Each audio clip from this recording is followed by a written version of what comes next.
Welcome to this Black Hat 2025 episode of Cyberbytes. Today, I'm joined by Kristin Del Rosso, founder of DEVSEC.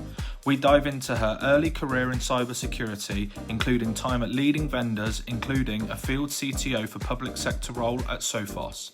Before exploring the very engaging founding story of DEVSEC, Kristin also shares what it's like building and scaling as a fully bootstrapped founder in today's security landscape. Let's dive in. So, welcome, Kristin Del Rosso. Yes.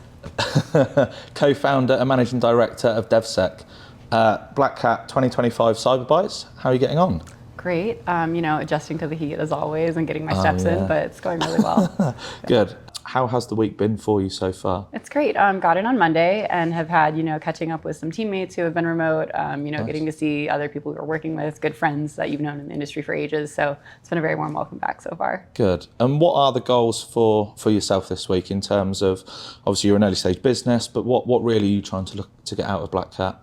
It's a really nice time to be back because when we really went full-time into DevSec, it was right before Black Hat of last year, and the amount of progress we've made in the 1 year in between the conferences has been incredible. So this year we have so many more updates to bring. Our team has tripled, quadrupled in size. We're growing really well. We finally have things to demo and show off. We have more use cases, interesting stories. So here it's really about catching up, but then just getting to meet new potential partners, new prospects, and explaining what we've been building for the last year. Mm-hmm.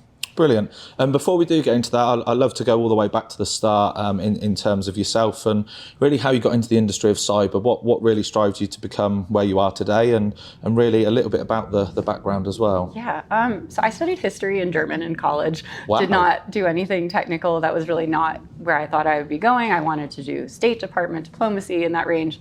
And I accidentally fell into cyber. My first job out of school was doing inside sales for a tech company, and I was like, okay, I don't really like this. But then I got recruited to do outside sales at a larger network security company. And when I was working there, I really liked the people I was meeting. I liked the technology, but then I decided, hey, I'd like to be the person using the technology and understanding how it works, not necessarily the one selling it. So I transitioned internally to a network analyst on the team. They were great, kind of, you want to learn, we'll teach you how to do, network defense. And from there, that kind of kicked it off where I then met the CISO at the company I would later join. And we stayed in touch for a year because it turns out our offices were across the street. So just like a good friendly relationship, if he would introduce me to the team, they explained what they were doing. And that's kind of how I joined Lookout at that time. They finally said, we have a job open on our threat intelligence team. And over the course of the year, the teammates had just been so nice and really, they were like, this is Android malware. This is how you reverse engineer Android malware. They're just very encouraging. So they said, hey, we have a role open. We'd love if you'd apply. And I got the job, and it was great because I asked later on, was I really the most qualified person? I'm sure there were better technical people out there, but they were like, no, we're really looking for a junior person who, you might have missed a few of the technical things, but, you got marred a bit, but you actually were able to write the reports and make it digestible, and you could convey the technical findings that we had to an appropriate audience. So from there, I started doing more malware analysis, and then it switched into product management for intelligence tooling. I went over to Sophos, where I was working with the product team there with their incident response product line, threat intelligence, and later became their public sector field CTO, supporting public-private partnerships with primarily U.S. government agencies. And that is kind of the roller coaster of done sales to the back end side to the product. And so finally it came time to start a company. And I think the thing that always was my favorite job I ever had was on this intelligence team doing the investigations and being nosy and figuring out who did what, how the pieces fit together. And so when it came time to noodle on the idea of DevSec, it just made sense to jump into it. Amazing. And leading into DevSec, what is it you guys really do? Yeah, so we started off purely as a services company, and to this day we still are, but we actually, at Black Hat now for the first time, we're demoing the beta version of this platform that we've built out. But we set out to kind of be a new take on how can you use data science and AI to enable investigators in a wide variety of investigations. So we do everything from supporting asset recovery, crypto theft, missing persons, national security investigations, white collar crime, corporate theft and espionage. But there are some guiding principles in all those investigations on the workflow an investigator takes. And one of the things we noticed when, the case that kind of kicked off our company, there's so much data and not enough resources or manpower to go through it appropriately. And I know in the cyber realm, a lot of people are using AI to try and tackle these challenges and move through it efficiently. But in the legal space, the insurance space, the due diligence, compliance, consulting space, it's not necessarily at that level yet. So we said, how can we pull the needles to the top of the haystack faster? And from there, we've started building out this platform for entity extraction, auto translation, OCR, along with LLM queries on top of it to, help investigators get to the concept of something that you can't easily search for in, a keyword or Boolean search. But you as an investigator, you know what you're looking for when you see it, but how can you draw that to the top sooner? So we've been doing services and investigation support, and now we have this platform that we're tying in with these services. Amazing. And you mentioned that there's a pretty cool founding story. I don't know how much you can share, but if you can, please let us know what exactly that was. Yeah, so a while back there was a cryptocurrency exchange that is now defunct, but it turns out that it went offline, the funds started moving, and it turned out to be a big rug pull. The founders ran away with hundreds of millions of dollars. The company entered into liquidation proceedings, and after the funder, who is working with different liquidators to try and uncover who did what, where are the funds, after a few months, they just didn't seem to be making as much progress as they wanted to. So they reached out to us and said, can you help us? So we took the same data set that you have the lawyers working with and throwing in their e-discovery tooling platforms.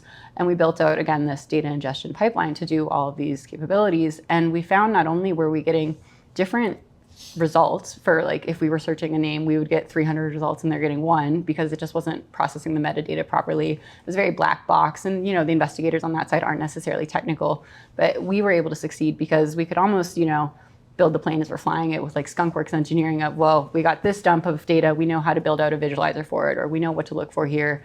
And so, we're ingesting millions of documents. We had years of Slack records, Google Drive, emails, like corporate documents from Discovery. So it's obviously a wide range of things to parse. And again, how can you tell a human, here's 4 years of a giant company's Slack history. Can you figure out who was talking to who and who did what? So that was kind of the inspiration for, okay, well, how can we use LLMs and like these types of queries to parse through that faster? And so also the leaps and bounds that AI has made in the last few years since we started doing this, it's just been incredible because now we're able to say, okay, you can understand concepts of, I've got this data set here of conversations. Was there a conversation about how to handle the storage of a cold wallet? You can't search that into a search bar, but an LLM understands that really well. Or, if you're looking at, we had Excel files for a different case, chat logs from a crime forum. And, they were really interested on like, okay, well, where's the money going? Help us find all the wallet addresses that are listed in here. Again, a human knows what a Bitcoin wallet address looks like or an Ethereum wallet address, long strings. But if you don't know of the address, you can't search for it well. So we can build out an agentic framework to then parse and figure out, all right, well, this is the regex for the 30 most popular types of crypto. And then, we'll iterate with context to make sure it's relevant. It's not necessarily, this wallet address was pasted by a user versus this was referenced in a news article, and spit out a list that, you still need human investigation after it to look into those wallets, and it cites where it got it in the source document. But it saves so much time because instead you're manually going through all these documents. So that's the premise on, we didn't want to build even a product for product's sake. We made it for internal use only, said, even if we never sold this, is it going to make our life easier when we take on these cases? And then we've realized it started gaining traction with some clients. So we're moving to like that shifted model of mostly services, but some product, but then eventually it'll be product with professional services, because I feel like product companies tend to add on professional services anyways. So it's been good though, because in this year period of purely services, we've been working directly with the end users who guide what the requests are in it. So it's almost the best product feedback loop you can get while you're building. And who are your kind of sweet spot customers? If they were kind of listening and watching today, who are the folks that you want to be speaking to? We love supporting lawyers, liquidators, consultants, due diligence people. I think it's a really good fit for like law enforcement as well, national security. If you are parsing large chunks of data, even in the cybersecurity space, you have so many companies focused on data breaches, but what is in the content of that breach? Do you have the time to parse through 10, 20 gigs of a data breach to understand if it's material, to understand who it's impacting? Can you easily find PII in a data breach? That's something that LLMs are really good for, and that's kind of what we're aiming to work on. So there's a whole method of clients we can work with or partnerships with other security intelligence companies. And so we really think we have a dual use fit between public private sector as well. Amazing. And you obviously already mentioned a couple of real interesting things opposed to where the business is at today. But if we do really come into present day, like where would you describe your business is at these days? In terms of size or growth? Yeah, in terms of like you say, I don't expect you to go into like customer names and stuff like that. But yeah, like headcount size, like the one thing I wanted to kind of press on was your like being bootstrapped as well. Yeah. But I'll let you kind of go into that much more. Growing really quickly. We now have 6 W-2s and then about 6 1099 contractors, and we're slowly working to convert the 1099s to W-2s. But like you mentioned, we bootstrapped it. So for me, the responsibility that comes with that is, I have fantastic 1099s who I've worked with for years on with stuff now, and I appreciate their patience of being contractors still if they want to switch to W-2. But, also managing the back end of it, I want to feel comfortable that I can say, I have a year's salary for you down the line. I don't want to hire you and give you benefits to take care of your family and healthcare and for your kids, and then have to lay you off in 3 months because we didn't have the runway or something. So it's been a very calculated growth, and that is kind of the pro and con. You do think, oh well, if I fundraised, I would have $10 million to sit on, and I could not worry about the exact hire who you need, get quicker growth. But I think it's been, with every milestone we get, I've been happier and happier that we haven't had to raise, because at the beginning, if you have that really tough week, month, you're stressing, and when's the next deal or whatnot, you can think like, oh God, it'd be so easy to just have had it raised. But then when you hit that milestone, you're like, oh, see, I did it. I didn't need it. You got there. And then the next one, and you got there. So it's great. We're mostly in the DC area, but we have people scattered all over the US. Client-wise, we do work internationally. I was in Europe last year for some trips. We're going all around the US as well for them. So it's, a really interesting mix. Good, amazing. And you mentioned a couple of things there. What potentially would lead you to maybe wanting funding? Like you say, that there's probably only so far a business can go bootstrapped, and I think you know that. I think everyone knows that. What would be the driving factors in your mind? Like, what are you thinking about for those? I don't want to even argue that there's so far it can go bootstrapped. I think it could go indefinitely far bootstrapped. Okay. It's just the patience level of the team and the founders. Okay. So, do I want to achieve X amount of revenue in 2 years or in 6 months? Do I want to, grow my headcount? And so we've been really fortunate that, my co-founder is also really well known in the security space. And the last 2 years have honestly been purely inbound. We have not done marketing blogs. It's been word of mouth referrals. And then when we do well, they refer us to someone else. We're like fixers, basically. We can come in. Usually it's after something bad has happened and we help with the investigation, but we're also on the preventative side. We're like the research side. So I think, there are certain industries or organizations that do very much warrant fundraising. Like, if you're dealing with physical materials in construction and or hardware or, defense tech and stuff like that. But I think the biggest balancing act has been, especially coming to Black Hat or RSA or all these big conferences, when everyone is bragging about, we raised 10 mil, we raised 30 mil, we had hundreds of millions of dollars. We did very strategically as well. Very strategically announced. And you're like, oh, wow, that's so cool. But I think when you get down to it, I wanted to make a business that was sustainable, that is growing organically, growing well, because, if you raise money, that's great. And it does accelerate a lot of growth. But in the sense of, if you even make it the analogy to a bakery, okay, well, if I can't even afford the rent for my bake shop and selling, is it a viable business? I wanted to have a viable business that could survive without being fundraised. And so I think we did a little over 2 mil in the last 12 months, which has been great. We've been able to grow, but now we're really focusing on shifting. We have one really large annual contract, but the most has been against services. So sometimes longer term engagements, ad hoc cases. But with this platform that we're building out, we're hoping to start, building out the recurring revenue, because that helps with forecasting and budgeting a lot more versus, gig by gig of consulting engagements. But at least we have really good retention rates with people who we do help on those, one-off investigations. So we have some key partners that we, it's a fantastic case and deal flow between us. Just they might not be annual contracts, but we have so much business together that it's a very reliable source of income for us. Yeah. And you obviously mentioned right at the start that you spent time with SoFast, you spent time with Lookout, who really today a lot of people look at as kind of leading brands in what they do and where they've been. What sort of kind of shift did you have in the fact that you kind of worked for bigger organisations, in the fact that where they are today and their kind of global businesses? What did you kind of take from them to maybe then kind of give you some new ideas or sort of growing your business as well? Was there anything that you learnt there to kind of bring today?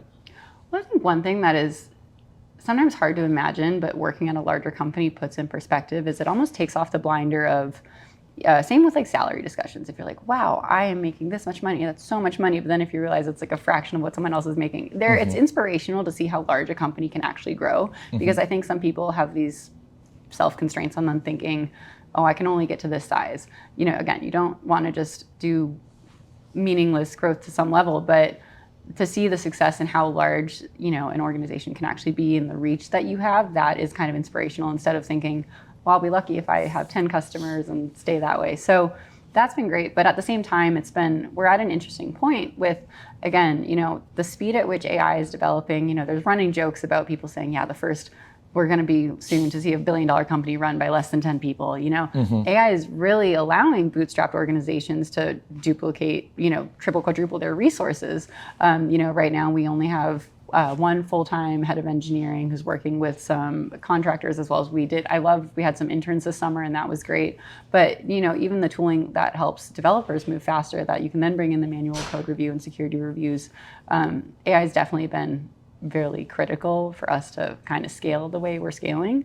And I think you're going to see a lot more companies doing that as well. And you also see the larger companies who realize, unfortunately, maybe they're laying off people because AI is now allowing them to move faster and more nimbly. So at least we kind of got the fresh start, start from scratch and move at that pace with, the AI enablements. And to kind of pinpoint that a little bit more, look, you're obviously still in the early days of the business, but you are growing very well. In terms of AI, like how much has it evolved from even like your founding ideas of this business to today, and where you then see it maybe over the next 10, 12 months? And how much do you think your business will be utilising it more and more every day, growing and growing? Well, so again, I don't see AI as a human replacement. It's an enablement, and human is still in the loop. Maybe to some extent, you'll be able to remove the human from the loop for certain portions of either investigation work or development roles. But for now, it's very much a multiplier of your time, of your abilities. So we're using it in two ways. One, internally for how quickly we can develop things, even from something as simple as the platform mockup. I can use like the Google Sketch app for a rough idea of like, this is what my dashboards should look like. That saves me how many hours versus that I could have, a few years ago been working in Figma to try and share my thoughts with the engineer of please make this. But then also how we're flipping it on the head for what AI is doing for our customer base and how quickly we can, do investigations. Because on the services side of things, margins are really critical. It's helping us, reduce the time and the effort that it takes to actually perform investigations and parse through data sets, which would otherwise be billable hours that, a customer might bulk at if you had extra ones. But then for the customer side of things, again, we're hitting this scale point of you have so much data that a human cannot possibly process it. And even if they did read it, how time effective is it for a time sensitive court case or missing crypto funds, or in the case even of sometimes missing persons, whatnot. And that's where, again, we don't want to reinvent the wheel. So we're always dabbling with, different models, different benchmarking against which one's better for what type of analysis. But that's where we're trying to get it in the hands of people who are maybe less tech savvy and less aware of the benefits that AI can provide for their jobs. Mm-hmm. Okay, brilliant. And kind of getting close to kind of wrapping this up, and this might be quite a loose question, but if we were sat here in 3 years' time, where would you want to be describing your business as to me then? Let's see, in 3 years' time, I would love for this platform that we've built. Essentially, it's this AI native investigative support platform built by investigators for investigators. I would love, we're really putting a lot of effort in, again, to the size and quantity of data that you can effectively parse and query through. We have done so many interesting cases, half of which I can't talk about, which are really, it's unfortunate because it's just, I'm never bored. It's the most fascinating job to have. In 3 years' time, I would love to, have some ingrained partnerships with like much larger legal entities, organizations. I do think I'd like to, it's one of those things also, I'd love to expand our growth in public sector. Off the bat, I think we focus a bit more on private sector sales, just because it moves a bit quicker than government budgeting cycle. But actually that is something we do really have a mission focus of, me and my co-founder both always were Gov adjacent. One of our other team members, who's our head of intelligence engineering, former Gov, we do live in the DC area, and we have worked with so many wonderful government employees on a variety of security issues, investigation issues, that we sometimes see how understaffed they are, how they can't necessarily get the right resources or tooling. Have definitely done pro bono work to try and support that. We would love to expand in that public sector as well, where, you know, as an initial startup, if you have to feed yourself instantly, you don't necessarily focus on the 12, 18-month contract cycles. So hopefully down the line, we can also expand in that direction to be servicing kind of both arms more. Brilliant. And in terms of the platform, more and more, like you say, you're obviously going to keep developing it and stuff like that. How competitive is it against sort of, and I don't want you to probably sort of talk about competitors and who you're coming up against, but how disruptive do you believe that you could potentially be in the market over the next sort of couple of years, like you say, growing and growing? I think this is why Black Hat's an interesting place to talk about it, because everyone here somehow still has a differentiator, yet despite the fact that you look at the amount of vendors in the expo hall and you're like, you're all kind of doing the same thing in certain regards, all got AI right? at the end of it. Yeah, but we, I think we're really trying to target regions that don't adopt new technology as much. We've seen AI being thrown into security 4 years, very early adopters here, versus you might have older industries that are a bit slower to move, that don't have the technical expertise. You know, when you have like a lot of small law firms or investigation shops who don't focus on, you know, incident response like cybercrime intrusions, but rather they're focusing on other types of investigations, they need that technical support. They need that broader understanding of how things work in a very cleanly, simply described interface or package for them to deal with. So I think, you know, competitor-wise, I think there's a lot of people on the floor, even at Black Hat, who we would have wonderful partnerships with and enable in different ways. And again, there's parts where we don't want to reinvent the wheel. We ourselves have subscriptions to many of the people down there for intelligence use cases, for breach analysis, stuff like that. But in the competitive landscape space, I think there's room for everyone to still play in this. It's still early enough that there's no shortage of people to branch out and spread this to. Amazing. Yeah. And look, I think that's a great way to finish, and obviously wish you the best of luck. And if we are sat here in 3 years' time, obviously hopefully a couple of those things have definitely come true. Enjoy the rest of your week. Thanks so much for coming on, and yeah. Thanks for having me. Amazing.